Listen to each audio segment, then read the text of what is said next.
Hemos comenzado con la puesta en valor de lo que significa esta profesión. Vamos ya pues con los reconocimientos.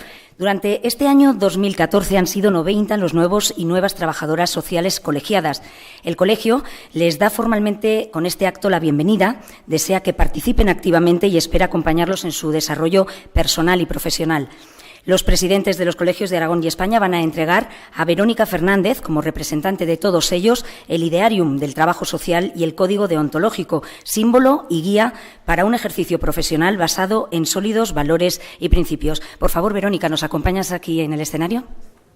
Un aplauso, por favor.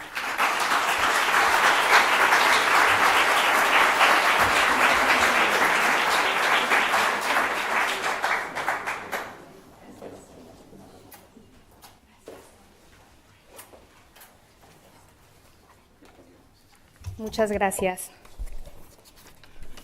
Permiso.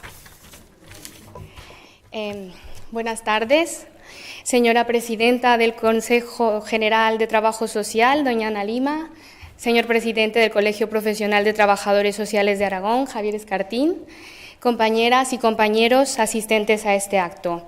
Agradezco en nombre de los nuevos colegiados esta bienvenida que el Colegio Profesional nos hace y recibo también en nombre de todos el Código Deontológico, así como el Idearium del Trabajo Social, como documentos que rigen las buenas prácticas profesionales, así como la calidad de nuestro trabajo.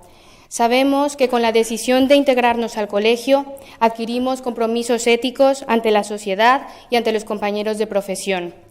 Asimismo, nuestra colegiación implica trabajar en conjunto para que la sociedad conozca el valor del trabajo social, cuyo fin primordial es la defensa de los derechos sociales. Y es precisamente ese trabajo conjunto el que se hace necesario ante el panorama de desigualdad generado por las políticas actuales. Señores presidentes y compañeros, este colegio cuenta desde ahora con un grupo más de profesionales dispuestos a colaborar con ustedes en beneficio de nuestra profesión, de nuestra sociedad y por la defensa de los derechos sociales y humanos.